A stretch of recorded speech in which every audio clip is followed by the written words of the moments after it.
ഇന്നത്തെ വീഡിയോയിലേക്ക് എല്ലാവർക്കും സ്വാഗതം. നിങ്ങൾ അറിഞ്ഞിട്ടുണ്ടാവും, കഴിഞ്ഞ ദിവസം വിഭജിക എന്ന് പറയുന്ന ഒരു പെൺകുട്ടി, കൊല്ലത്തുള്ള ഒരു പെൺകുട്ടി സ്വന്തം കുഞ്ഞിനെ ഇല്ലാതാക്കി അവരുടെ ലൈഫും ജീവനും ഇല്ലാതാക്കിയ കഥ. അതിൻ്റെ കാരണം എന്താണെന്നുള്ളതും നിങ്ങൾ അറിഞ്ഞിട്ടുണ്ടാവും. ഡൗറി, സ്ത്രീധനമാണ് പ്രശ്നം. ഇപ്പോൾ ഇന്നത്തെ കാലത്തും സ്ത്രീധനത്തിൻ്റെ പേരിൽ വളരെ ചീപ്പായിട്ട് സ്ത്രീകളെ ഉപദ്രവിക്കുന്ന വീട്ടുകാരുടെ ഒരു എന്താണ് പറയേണ്ടതെന്ന് മനസ്സിലാവുന്നില്ല. സത്യം പറഞ്ഞാൽ ഇത്രയും വിദ്യാഭ്യാസവും വിവരവും ഉള്ള ഈ കാലഘട്ടത്തിൽ ഇപ്പോഴും സ്ത്രീധനമാണ് ഏറ്റവും വലുതെന്ന് പറഞ്ഞ് ചിന്തിച്ച് കൂട്ടിയിരിക്കുന്ന ഈ തലച്ചോറില്ലാത്ത ആളുകളാണല്ലോ ഈ ലോകത്തുള്ളതെന്നാണ് ഞാൻ ചിന്തിക്കുന്നത്. അപ്പം ഞാൻ വിഭജിക എഴുതിയ ഒരു കത്ത് ഈ വീഡിയോയുടെ അവസാനം ചേർക്കാം കേട്ടോ. അപ്പം നിങ്ങളത് കാണണം. അപ്പോൾ ആ കത്തിൽ പറഞ്ഞ കാര്യങ്ങൾ ഇത്രയാണ്. ആദ്യം പറഞ്ഞേക്കുന്നത് ആരാണ് തൻ്റെ മരണത്തിന് ഉത്തരവാദികൾ. അപ്പോൾ അവരുടെ മരണത്തിന് ഉത്തരവാദി, അതായത് 3 പേരുടെ പേര് ക്ലിയർ ആയിട്ട് ആ ലെറ്ററിൽ എഴുതിയിട്ടുണ്ട്. സ്വന്തം ഹസ്ബൻഡിൻ്റെ സഹോദരി 1-ാം പ്രതി, 2-ാം പ്രതി ഹസ്ബൻഡ്, 3-ാം പ്രതി ഹസ്ബൻഡിൻ്റെ അച്ഛൻ. അപ്പോൾ എന്ത് സുന്ദരിയാണ്! നിങ്ങൾ ആ ഫോട്ടോ കണ്ടില്ലേ? വിഭജികയുടെ വിവാഹ ഫോട്ടോ, കുഞ്ഞുമായിട്ടുള്ള ഫോട്ടോ. ആ വിഭജികയുടെ എനിക്ക് തോന്നുന്നു, അങ്ങനെ അവർ പറഞ്ഞ രീതിയിൽ പറയുകയാണെങ്കിൽ വിഭജികയുടെ 7 അയലത്ത് പോലും എത്താനില്ല വിഭജികയുടെ ഹസ്ബൻഡ്. അല്ലേ? നിങ്ങൾക്ക് തോന്നിയില്ലേ അങ്ങനെ? ഈ ഫോട്ടോ കാണുമ്പോൾ നിങ്ങൾക്ക് തോന്നുന്നില്ലേ വിഭജികയുടെ 7 അയലത്ത് പോലും എത്താനുള്ള ഒരു സൗന്ദര്യം ഒന്നും തന്നെ ഇല്ല വിഭജികയുടെ ഹസ്ബൻഡിന്. അപ്പോൾ വിഭജിക അതിൽ എഴുതിയിരിക്കുന്നതെന്ന് വെച്ചാൽ, ഞാൻ പണക്കാരിയല്ല, എൻ്റെ വീട്ടുകാർക്ക് പണമില്ല, എനിക്ക് പണമില്ല, അതുകൊണ്ട് തന്നെ കല്യാണം അവരുദ്ദേശിച്ച കണക്കിന് ആഡംബരമായിട്ട് എടുത്തിട്ടില്ല, പിന്നെ കാറ് കൊടുത്തില്ല, ഒരുപാട് പണം കൊടുത്തില്ല എന്നൊക്കെ പറഞ്ഞ് ആ കുട്ടിയെ നിരന്തരം അവർ ഭർത്താവിൻ്റെ വീട്ടുകാരും ഭർത്താവും ചേർന്ന് മാനസികമായിട്ടും ശാരീരികമായിട്ടും ഒക്കെ പീഡിപ്പിച്ചുകൊണ്ടിരിക്കുകയായിരുന്നു. അപ്പോൾ ഇന്നത്തെ കാലത്തും ഇത്രയും വിദ്യാഭ്യാസവും വിവരവും ഒക്കെ വന്നിട്ട് എന്തിനാണ് ഈ സ്ത്രീധനത്തിൻ്റെ പേരിൽ ഈ പെൺകുട്ടികളെയൊക്കെ ഇങ്ങനെ ദ്രോഹിക്കുന്നതെന്ന് പറഞ്ഞാൽ എനിക്കൊന്നും മനസ്സിലാവുന്നില്ല.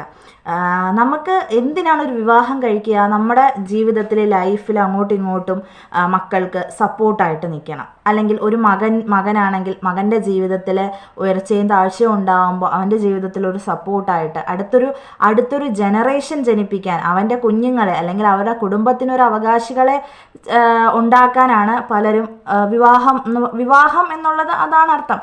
പക്ഷേ ഇതിനു വേണ്ടിയാണ് ഒരു സ്ത്രീധന ഉള്ളവർ കൊടുത്തോട്ടെ, ഇല്ല നിങ്ങൾക്ക് തരുന്നത്, നിങ്ങൾക്ക് അവരുടെ മകൾക്ക് കൊടുക്കുന്നത് അത് അവർക്കാണ്. നിങ്ങൾ എന്തിനാണ് അളന്ന് തിട്ടപ്പെടുത്തി ഇന്നത് വേണം, കാറ് വേണം? ഇതിനേക്കാളും കാലിച്ചന്തയെ നിർത്തി കാലികളെ വിൽക്കും പോലെ, കന്നുകാലികളെ വിൽക്കും പോലെ വിൽക്കുന്നതല്ലേ നല്ലത്?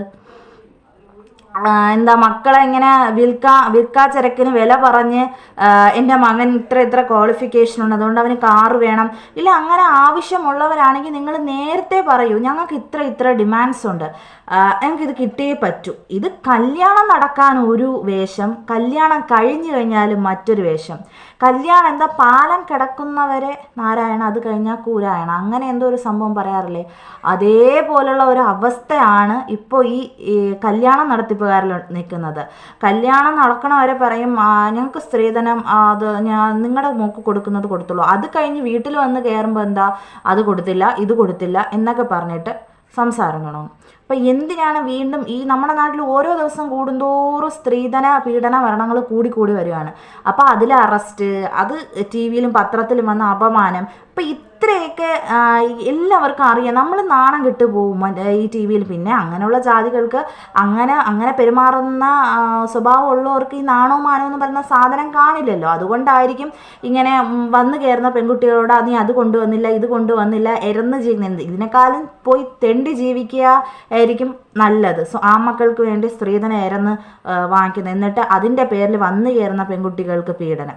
അപ്പോൾ ഇതിനെന്തായിരുന്നാലും ഉറപ്പായിട്ടും ശിക്ഷ കിട്ടണം. നമ്മളെല്ലാത്തിലും പറയുന്നതാണ്. ഓരോ പെൺകുട്ടി ഇല്ലാതാവുമ്പോഴും നഷ്ടപ്പെടുമ്പോഴും പറയുന്നതാണ് ഇതിന് ശിക്ഷ കിട്ടണം. എന്നിട്ട് അവർ സുഖമായിട്ട് ഇറങ്ങി വരും. എന്തായാലും ദൈവത്തിൻ്റെ കോടതിയിൽ അവർക്ക് ഉറപ്പായിട്ടും ശിക്ഷ കിട്ടും.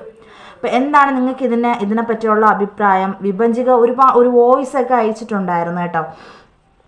ഒരു ഫ്രണ്ടിന് ഞാൻ അനുഭവിക്കുന്നത് പുറത്ത് പറഞ്ഞാൽ അത് നിങ്ങൾക്ക് വിശ്വസിക്കാൻ കൂടി പറ്റില്ല എന്നുള്ളത്. അപ്പം ഞാൻ പറഞ്ഞല്ലോ, ഇപ്പോൾ ഞാൻ ഇവിടെ ഈ വിഭജിക എഴുതിയ ലെറ്റർ ഞാനിവിടെ ആഡ് ചെയ്യാം. അപ്പം നിങ്ങൾക്ക് മനസ്സിലാവും വിഭജിക അനുഭവിച്ച ബുദ്ധിമുട്ട് എന്തൊക്കെയാണ്, അവർ ഏതൊക്കെ രീതിയിൽ വിഭജികയെ ദ്രോഹിച്ചു. സ്വന്തം കുഞ്ഞിനെ ഇല്ലാതാക്കി അവളുടെ ജീവനും എടുക്കണമെങ്കിൽ ഒരിക്കലും സ്വന്തം കുഞ്ഞിനെ ഒരു അമ്മ ഇല്ലാതാക്കില്ല അത്രയും സ്നേഹത്തോടെ. കാരണം അവർ അത്രയും ബുദ്ധിമുട്ടിയത് കൊണ്ടാണ്, വിഷമിച്ചത് കൊണ്ടാണ്.